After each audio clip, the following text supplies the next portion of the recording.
I have seen the transition of pharma. If I tell you, I started in 1990. I worked 10 long years in the then Nicholas Piramal. So though I worked in just one company for 16 long years, but then I got exposed to all therapy areas. So whether it was chronic, it was acute, it was covering ENTs, it was covering physicians, diabetologists, psychiatrists, neurologists, and it was I would say, great experience.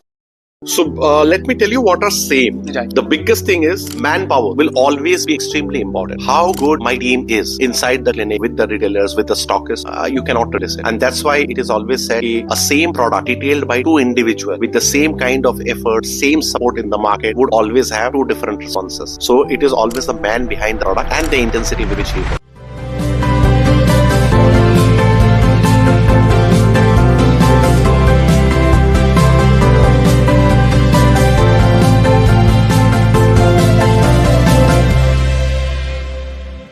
Sir, just tell us about your journey. I think मेरी 8 से ज़्यादा years हो गए हैं आपको, right?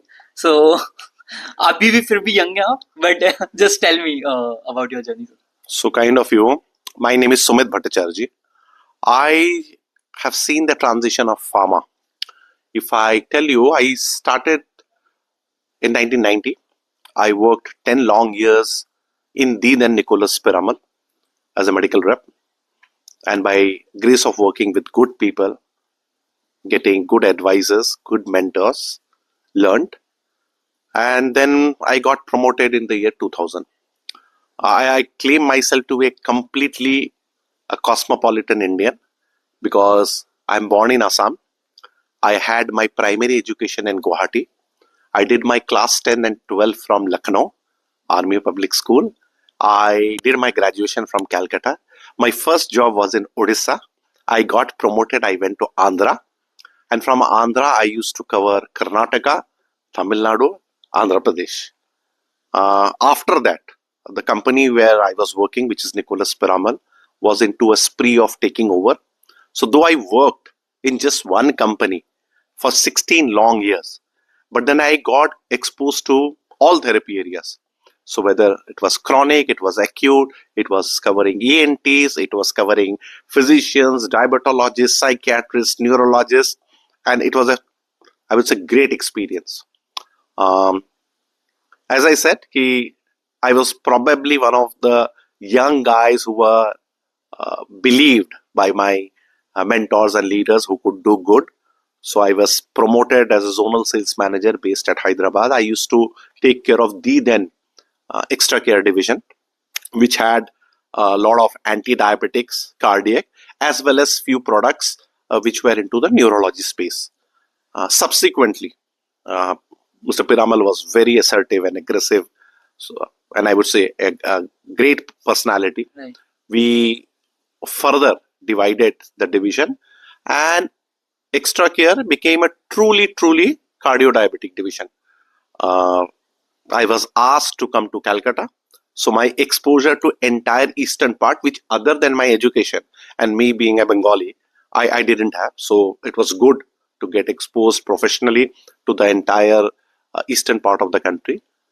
And then subsequently, after a journey of almost 17 years with Nicholas Piramal, I got an opportunity to work with another great organization called as UCB, United Chemicals of Belgium, who are I would say known as the originators for antihistamines. So all piperazine derivative antihistamines, if you talk about cetirizine, levocetirizine, more commonly understood by people, are their research. I had a great journey with them. From field, came to marketing, headed the marketing, headed the overall sales and marketing, and then it was taken over by Dr. Reddy's.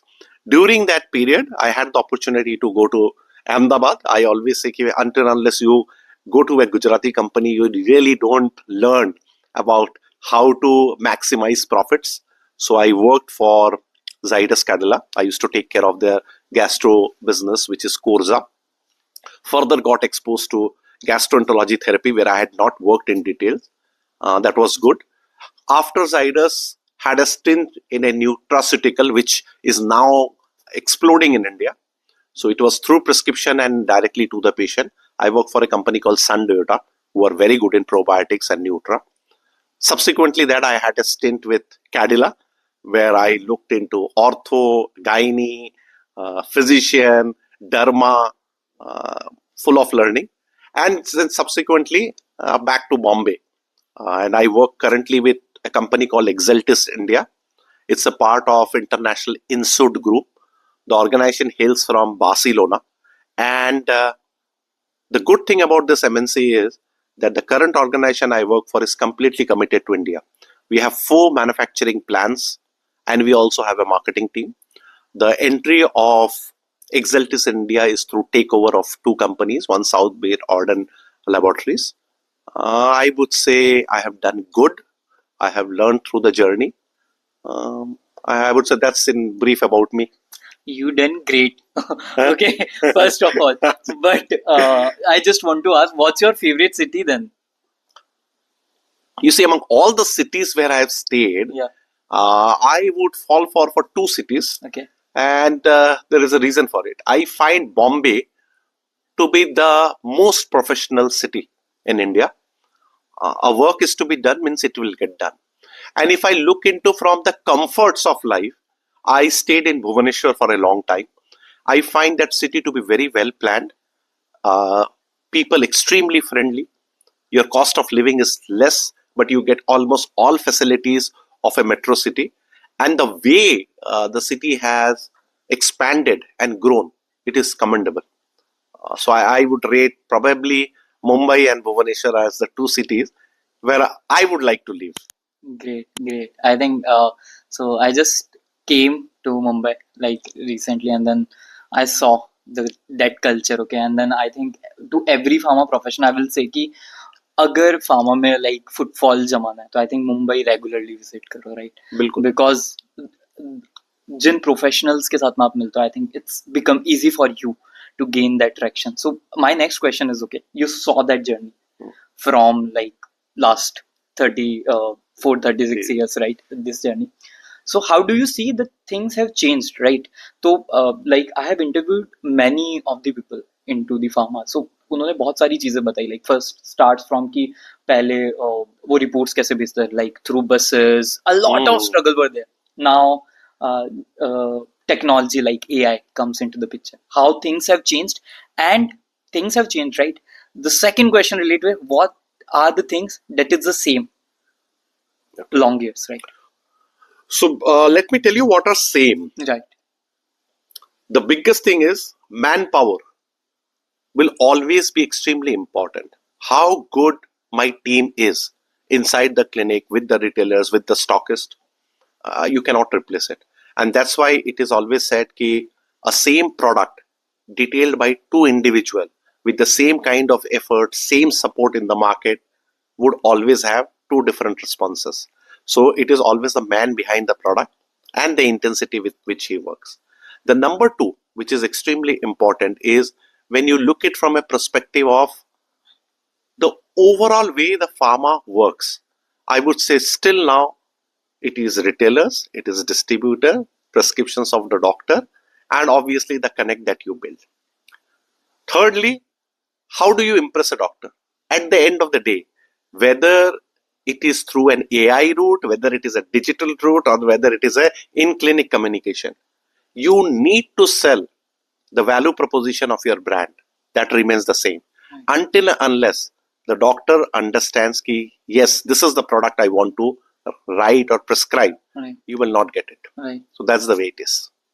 Right. And what are the things that are different, like technology, how the technology shift happening? I think as far as difference is concerned, there are many. If I frankly tell you, let me tell it from a perspective of promotion. Right. First is, I think the entire scenario has become very competitive. If I compare the time when I was a medical rep to the current contemporary medical rep who is there in the field, I would say we could work very comfortably, get into the clinic, have a long discussion with the doctor. Today the challenge is, first of all, getting inside the doctor's clinic, because there is a line of 30, 40, 50 people always. Number 2 is what do you communicate? Because it's an overload of information. Right. Number 3, the differentiator, either in promotion or in the product, has shrinked. So Right. until unless somebody is able to find a functional attribute of the brand or an emotional attribute of the brand, it becomes very difficult. Right. So I think even on the promotion aspect, the marketing has a much bigger challenge. Thirdly, whatever you want to say to a physician today, he already knows. Right. Even for the brands which are yet to come or molecules yet to be launched, he's already aware of it. Right. So what do you tell him, or how do you engage him, or how do you contribute to his knowledge upgradation? Right. I think that's a big question. Right. Number 3, I think e-pharmacies is a big change. Right. So during our time, everything which happened in a territory, we were aware of it. Which doctor buying, because we used to get a RCPA from the retailer and he used to tell how many strips of our brand, competitor brand, which doctor writing. Today, when the digital pharmacies are there, you don't know how much is selling in your territory, Right. because it's a gray area. Right. You also don't know that which doctor is actually giving you that prescription. So there are many things which has changed, and I would also say that the generics in the market during our time, early 90s, I would not say that onslaught was so big. Today it is. The number of doctors, if you look into any territory, geography, number of teaching institutes, number of doctors that you have to reach has become much larger. So organization with probably, I would say, smaller resources could dream of going extensively across India. Right. Today it is difficult. Right. You need to be resourceful. You need to have deep pockets to really get into that market and reach out to all the doctors. I agree with this new generation technology, right? Things are changing from a rapid pace, right? So I think the last question that I want to ask you is like things are changing from a rapid pace, right? The next thing is ki the workforce, right? Gen Z is coming into the picture, right? They comes with their own talents, right? And you are in this leadership position, right? So how do you see this whole scenario where new generation is coming into the picture? Like previously, people are like people getting hired by news ad or something. Now this generation directly messages to a VP that hey, I want to become part of your uh, uh, organization, and the reason being is that I saw your this campaign, and as I'm really motivated with this transparency, right? So how do you see this whole Gen Z workforce? So I would say there is a bit of advice for the pharma industry top shots Hmm. and owners. Hmm. I think if you look into how well we have sold a job or an employability in a pharma industry, I Right. think we have not done enough. For example, today if you ride a taxi or an auto or somebody who is really not that educated, Hmm. but if you get into a conversation with him and you ask him, Hmm. what do you want your son or daughter to do? Hmm. Most of the time, Hmm. they would say, sir, computer engineer अगर बनेगा तो अच्छा रहेगा, Right. Computer का काम अच्छा है. I am honestly telling you, you see the CAGR over the last 20 years. Right. The only industry which has constantly grown over the years is pharma. Agree. Number of people who are employed is huge. Right. However, somehow we have never been able to take it to the younger generation that this is an industry where you can build. Right. Today, I am in a leadership position. I started this journey as a medical rep, just being a BSc graduate. Yes, I was good in studies, that's a different thing, but just a BSc graduate. Over a period of time, I did my MBA because I definitely wanted to Right. empower myself with certain knowledge. But what I am telling, and you would find so many stories of managing directors of companies who started as a medical rep and ended up, Right. which probably is a big question mark when you look into other industries. Right. So I would say that's one. Number two, yes, the style of functioning needs to be different, because when you talk about the contemporary generation, they want things to happen fast. So you need to mentor them, treat them differently, because we need to understand that pharma selling is not like selling an apparel. Right. You need to build that trust with the customer. You need to make them believe that this molecule will be working on a cohort of patients who have a certain kind of problem. Right. But I think the journey is on, and it's good to see many dynamic young people coming here. We now have very young CFOs, CEOs for pharma industry, and I see a bright future for pharma industry ahead. Thank you so much, sir, for being on this small talk show. Privilege is all mine. I really enjoyed talking. Thank you Thank you very much.